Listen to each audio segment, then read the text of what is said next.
So this is probably the most requested video, and also the one that I don't know if I've hesitated to do it for a long time, but it's just been like I've done a few videos on why I'm still a Christian, and it's always a struggle. And I mean, it's not a struggle to talk about it. I think it's a struggle to get the idea across. So in this video, I want to do yet another video called Why I'm Still a Christian. And basically, like, as I've often said at the beginning of these types of videos, this is not really going to make anyone happy. If you're a fundamentalist Christian, turn this off right now because you're just going to end up pissed off. So there you go. I give you a warning. For anybody else, especially those of you who are deconstructing and sort of wanting to stay connected to the Christian tradition in some way, I hope these reflections are helpful. They will not be perfect. They are just my reflections. So I was raised fundamentalist evangelical. I was raised in a Plymouth Brethren church, which is a very, very extreme conservative fundamentalist church. And, you know, I went through, like, I sort of zigzagged through in my 20s throughout, like, pretty, like, most fundamentalist or evangelical churches I've, like, been in to some extent. Was Pentecostal for a while. And then I was a youth pastor in a Baptist church for, I think, almost 10 years. And all of my wanderings were in evangelical Christianity. And when I deconstructed, my deconstruction was first and foremost a deconstruction from evangelical Christianity. And I think this is true for a lot of people, but I don't think they know it. Because I think what happens when you're an evangelical is you basically get brainwashed into believing this is what Christianity is. This is always what Christianity has been, and it will never look any different. And other traditions aren't viable options because they're not even Christian. So, for example, the Bible is the inerrant word of God. Christians have always believed this. If you find a problem with the Bible, there is no problem with the Bible, basically. But what happens if you've been raised in an environment where you believe that any Christian has to believe the Bible is the inerrant word of God, and you find a problem with the Bible, you think, oh, I'm not a Christian. But what would it do if you knew that there were Christians who fully accepted the Bible as problematic and fallible, but that you could still belong to Christianity? That's the sort of thing I think is missing in this conversation, that so much of what it means to be a Christian has been dictated, especially for those of us in North America. Like, I think evangelicalism has eaten almost everything.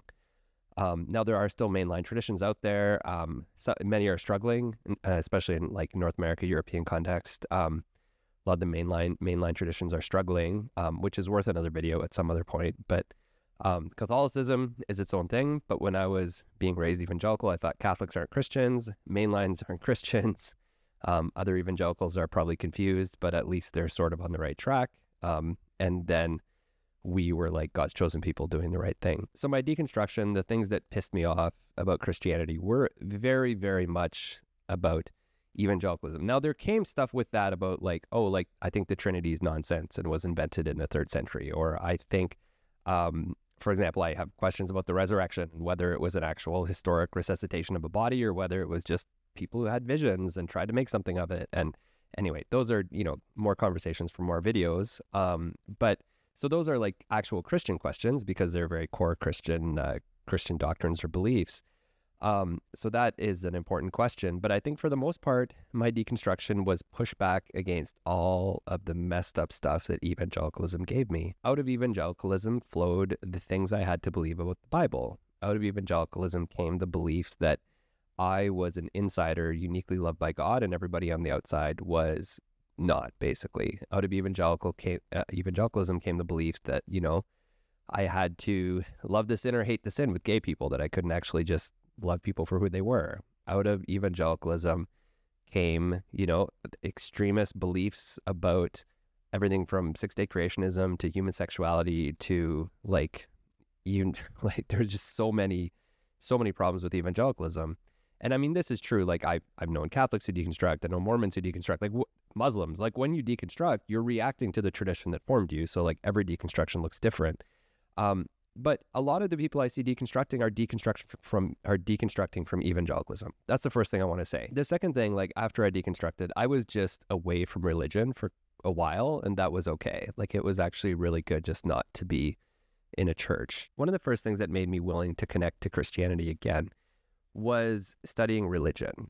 And what happened is I went and I started to read, like, I really like sociologists of religion. I read people like Emil Durkheim. And they would talk about religion, like religion is just a social phenomenon. And there's something that happens in the study of religion. When you go and look at religion, you realize like so much of the way we think about religion is flawed, because religion is just fundamentally a way that we draw lines around human behavior and demarcate it as religious behavior. So for example, I used this example in an interview recently, but like if I go and dance around in a church and raise my hands, that's religious. If I go and dance around in a stadium and raise my hands, we don't consider that religious. If I once a year like celebrate the day that the groundhog sees his shadow, I don't actually do this, but we celebrate the day that the groundhog sees his shadow, that's not religious. If I celebrate Christmas, even as a secular person, like that's a religious holiday.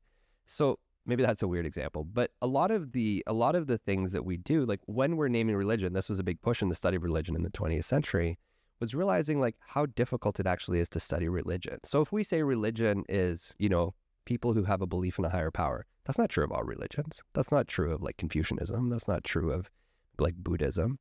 If I say religion are people who read sacred books, what about like indigenous spirituality? What about like ancient religions and like pre-literate people? If I say religion is about, I don't know, like rituals, baptism, stuff like that, like I feel like we're getting closer, but you still like, it's incredibly hard to line up cultures and to do comparative religion. Like I know comparative religion is still a thing in like high school, but for the most part, it's been almost abandoned in the academy because it's just really hard to compare religion. So what are we talking about when we're talking about religion? We're fundamentally talking about human behavior. And especially like if you're not going to assign a metaphysical belief to religion, you're actually just talking about human activities. You're talking about stuff people do. And that was the way that we used to talk about it in religious studies. Shout out to my favorite religious studies professor, Ken, who taught me how to teach this. So what happens when you draw a bigger circle around religion? You start to realize that religiosity, like the behaviors that make up religion, are just fundamental human behaviors. If you go to a Coldplay concert and you feel euphoria and you have a chemical reaction in your brain and you feel like, you're crying and hugging the people next to you and that sort of thing, like we wouldn't describe that as a religious experience, but it's probably a very similar thing that Christians feel at a Hillsong concert or that Muslims feel when they go to the Hajj or whatever. For those who go to CrossFit and get really into it and you have to like wear the right shoes and do the right things and do the right workouts, that's a similar experience to somebody who goes to a church and has to like fit in and do the right things. But we have ways of saying this is religion and this isn't. And this as a sidebar is why I often say that atheism, especially new atheism, can become like a form of religion. It has nothing to do with like, oh, it takes more faith to be an atheist. It has to do with the fact that atheism still makes up the type of human behavior and identity formation that often happens within religion. And that's going to piss a lot of atheists off, but I'll make a video about it defending it at some point. Anyway, I have to just leave it for now because that's not what this video is about. So what happened as I studied religion is I was like, religion is a human phenomenon. Religion is something people do. And there are psychological dimensions to it. There are sociological dimensions to it. There's anthropology. Like there's all these different dimensions. But at the bottom line, religion is a human thing. And for Durkheim, he would go and study these like quote unquote primitive societies because he was in a very different time. Early people who were theorizing about religion would talk about like totemism or animism, or they have these ways of talking about like how different cultures evolved religion and how religion, like all interesting ideas, a lot of them really problematic and rooted in colonialism, but like, okay, let's put a pin in that for now. But what happens is that when you stop looking at religion as one box thing that you either join or you don't join, and you see it as a type of human behavior, religion almost becomes inevitable. Like I would almost argue that human beings are just religious, not because we are intrinsically religious, not because we all practice a religion, which somebody's going to say in the comments, I'm not religious. Yeah, I get that. But the point is that the behaviors that make up human religion are behaviors that every single human being does. And the difference usually when we're talking about religion is we're just talking about the formalization of those behaviors. If I eat, if I drink, this is a good example. If I drink a glass of wine by myself every night, that's just drinking a glass of wine. If I drink a glass of wine with friends, once a week, or I have like a book in a wine club, I don't do this, but that could become like a ritual. If I do that in a church once a week or once a month or whatever, all of a sudden you have a religious ritual. What's the difference in those things? Like those are fundamentally all the same activities. It's the way that we ascribe meaning to those activities. Religion is a thing that humans do. It's human behavior. And when I realized this, it opened a little part of my brain to be like, you know what? I have the privilege in a Western society to be educated, to have traveled the world, to have done the work and the research I've done, that I can actually have the privilege to even think that I could be an atheist or that I could not be religious. Enormous amount of privilege. Like very few humans on the planet have ever been able to have the opportunities and also like the financial stability to step outside of an existing religious system or ideological system and say like, I'm separate from this. But I had that. But at the same time, I realized like, I think there's something, this is not an academic theory. This is just a personal kind of belief. But I think there's something kind of essential to humanity here. There's something that's just like part of me as being a human, that like when I go into a church and I hear a choir sing, I like choral music, which makes me like probably a 90-year-old man trapped in a 40-year-old body. But I love choral music. When I go into a church and something in that moves me, what is it? Is it God inside me moving me? Maybe. Is it the Holy Spirit? Possibly. Is it chemicals in my brain? Possibly. But in any case, it's real. Like in either way, that's a real thing. So studying religion kind of like let me just chill out and just be like, holy shit, this is just part of human experience. And I can just be a part of this and feel this, and I don't have to be so uptight about it. But studying religion also kind of made me realize, like, I'm not on the lookout for a true, like, sometimes I get people in my comments who are like, oh, well, you should be Muslim now, or you should be Mormon now, or like, those are the main two. But, you know, everybody, Catholicism, Orthodox, like, everyone's like, well, when are you going to come to my tradition? Because it's the right tradition. And the other thing about studying religion is like, I'm sorry, I don't think there is a right tradition. Like you, if you believe that you have found the right tradition, God has brought you to it by some miracle, you believe the thing that, you know, is just 100% true and every other human has missed it. Congratulations. It must be a great feeling. I don't have that about my religion. So once I stopped seeing religion as needing to sign up for the right thing, like once I stopped seeing religion as like needing to choose to belong to the right social club or needing to, you know, have the right doctrine to get my ticket out of hell or whatever, then it just became about like what religion I'm going to be. Like I'm going to be the religion that moves me. And the religion that moves me is Christianity. Not because it's uniquely true. I think there are a lot of amazing things about Christianity, but I'm not a Christian because it's the unique set of truth propositions I ascribe to and everything else is wrong. I'm a Christian because that is my language for religion. Like that is fundamentally the cultural language that has been inscribed on me, that I can't separate it. For the same reason, like I'm not moved when I go to another religious, you know, ceremony or something. I think it's really interesting, but it doesn't move me in the same way. It doesn't resonate with my being in that way. If it does for you, then maybe you should go be in that tradition. Like that's cool if that happens for you. It doesn't happen for me. Christianity is honestly the only religion that moves me. I'm very interested in other religions, but Christianity moves me. And I think it's pretty obvious why that is. Not because it's the universal truth, but because I've been socialized to be moved by Christianity. When I hear a hymn that takes me back to my youth, I feel something in that. When Christmas time comes along and like I'm doing rituals with my kids that I started when I was a young boy, like I feel something in that. When I walk into a 1,000-year-old church in the UK, I lived in the UK last year, I walk into a 1,000-year-old church and my ancestors have been worshiping at this church, probably like literally my ancestors have walked into this church, you know, thousands of years ago. I feel something in that. And again, none of those things are because Christianity is uniquely true. It's just because it's part of me. Like it's not because I'm signing up for the right religion. It's because that religion is basically inscribed on who I am as a human being. So that's why I am a Christian. And also why I told evangelicals to turn off the video at the beginning, because like this appeals to nobody, because people who think that religion means you find the right way to see the world, I'm sorry, but like when I look at the roots of Christianity, when I go study the historic roots of Christianity, I can see where all your quote unquote revelations came from. I can see where the Trinity was invented. I can see how the resurrection was invented. Like I can see this stuff. So like I can either pretend that it's true so that I can join the right evangelical social club, or I can say like, none of those things are necessarily true, but I don't think anything else is true either. Like I'm sorry to say to Mormons, but like, if we're looking at the question of golden plates, I think that's just as unlikely as anything in my tradition. And that goes true of like every other religious tradition, especially those that have some form of revelation. It's always like, no, our revelation's true. The thing that happened with us is true, even though yours is nonsense. And just as I don't think Christians should talk about other religions like that, I don't think other religions should talk about Christianity like that. So the first and the main reason that I stay Christian is because it's the thing that moves me. Now, a lot of people will say at this point, like, oh, you're a cultural Christian.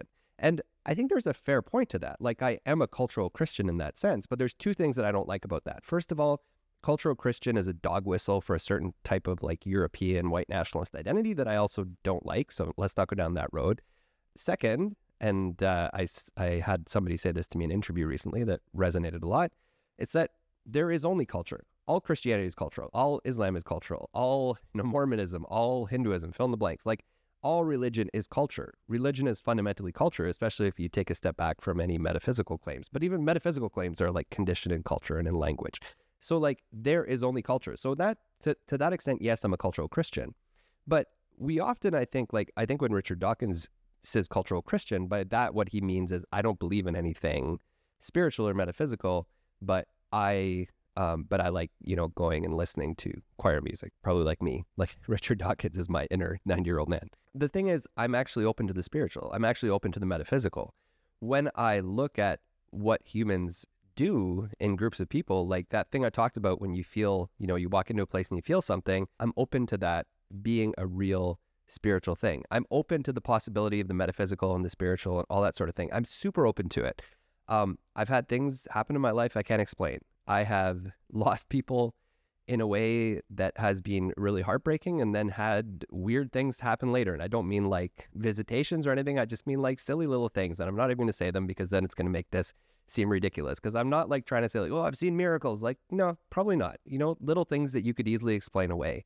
But I'm open to the possibility. Like for me, spirituality is possibility. Spirituality is being open to life as an exploration of the possibility of other things, of the possibility of unseen things, of the possibility that there's more going on than meets the eye. And maybe there's not. Maybe at the end, everything just goes back in the box and materialism was all that there was. And you know what? I'm okay with that. And I'm certainly not going to stand in the way of scientists. I'm not going to take any of my potential spiritual claims and expect other people to believe them and say like, I'm going to enshrine these in something and you have to join this if you have to believe my spiritual claims and whatever. Like, no, that's ridiculous.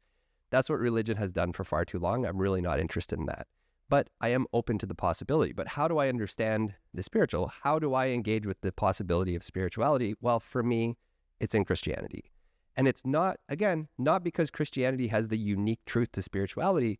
It's because if there is a spirituality, if there is an other, if there is God somewhere that belongs to all people and like all of the problems with that. And I agree the atheists have a lot of really good points against God. But if there is the possibility of something else out there, I don't see any particular religion that has a claim on any truth claims of it. I think it's just at somewhere in all that human experience lives maybe some element of spiritual truth. Maybe not, but maybe there is. So I'm willing to just keep muddling along in my specific religious tradition to experience that in such a way as I can and to be open in such a way as I can. Then there's one more thing, and this is just a final personal note on like why I enjoy engaging with Christianity. Because frankly, Christianity is a really huge, interesting intellectual tradition. And this is true of other religious traditions. Like this is absolutely true. Like if you think, for example, like you understand Islam and like you haven't actually gone and understood like what the different caliphs do or like gone and read like the philosophy of Avicenna, or like if you think that you've understood Judaism and you haven't like actually engaged with like Maimonides or something, I never say that one right. Like religious traditions are complex and interesting, but for me, Christianity is complex and interesting. I think there's so much interesting stuff within like the history of the church. I find the history of the movement really interesting, like the earliest moments of Christianity, understanding Christ groups, understanding formation, and like actually getting past the mythology in the Bible and finding out what actually things that actually happen in early Christianity, I think is really interesting. Right through to like the practice of Christianity, the liturgy, the things like, again, not universally true, just things that I enjoy, but there's enough here in this tradition. There's enough philosophy in Christianity. There's enough big ideas. There's enough wonder. There's enough beauty in the worship and the art and the giant cathedrals and like all the things that I find really cool and almost like humanistic, that it moves me as a human, some of these things, that I'm glad I'm connected to this tradition. And you know what? In a lot of ways, the tradition is fucked up. Okay. So if you're like wanting to not be part of this tradition anymore, if you just need a break from Christianity, if you want to go find another tradition or you want to be an atheist or whatever, that's cool. Like this video is just for people who want to keep engaging with this tradition. But for those who do want to engage with the tradition, I think there's a lot here and I think there's a lot of potential here.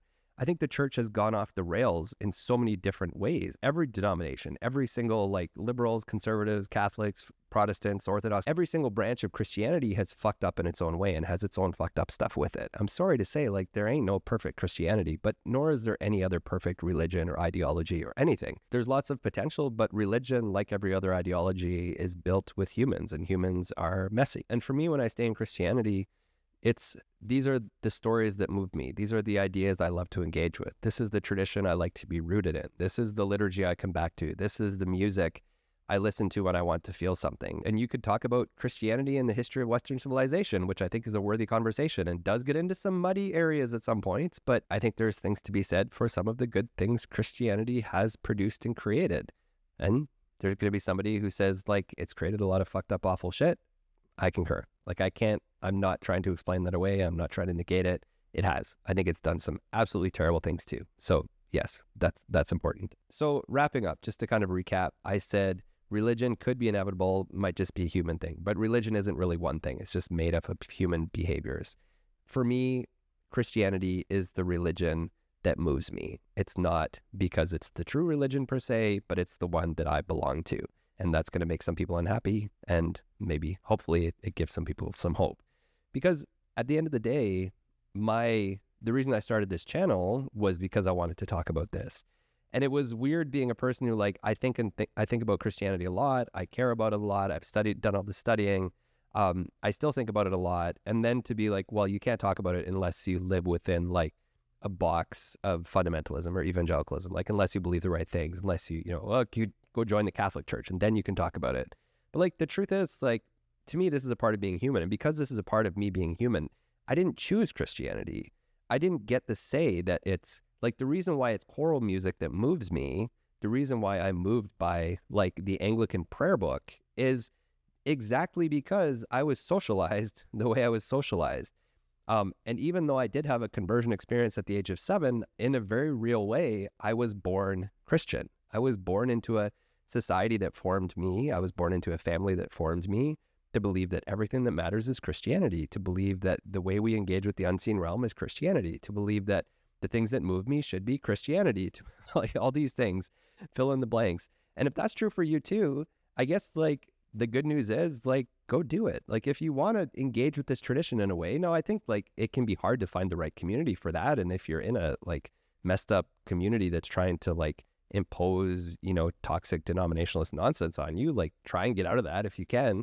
But there are lots of open, progressive faith communities that let you kind of explore this, I think. I don't know. I'm sure there are some cities that don't have them, but on the whole, the reason why I stay in the mainline church is not because the mainline church is right. It's because the mainline church is free. Like, the mainline churches have given me the freedom to be this person and still recognize that I'm still within the Christian tradition, that I still belong. And somebody's going to say like, oh, it's because they stand for nothing, those liberal mainline assholes.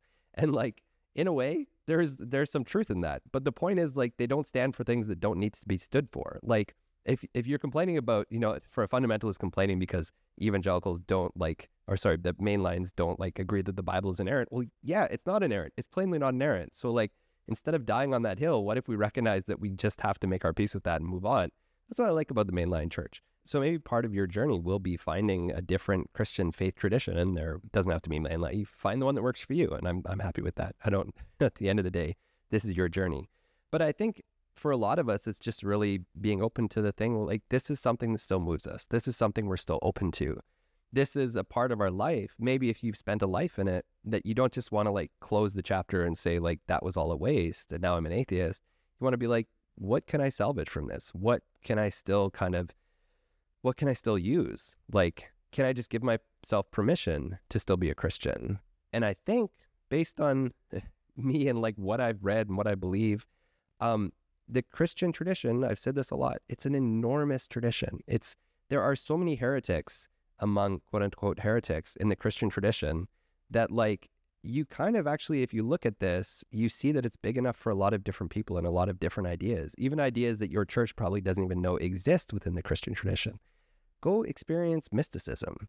Go experience a church that's a different tradition from the one you grew up in and see what it does for you. So if this is what Pierre Bourdieu calls your habitus, then You can try and fight it, or you can just be like, fuck it. Maybe that's just part of how I am going to be a human. Maybe this is just part of how I as a human make meaning. Imperfect, yes, but meaningful, hopefully. And for me, I think that's why I still hang on to it. So I hope these have been some helpful reflections on staying Christian. I'll probably do another video on it at some point because I'm still even learning how to talk about this. I find it kind of a tricky thing to convey.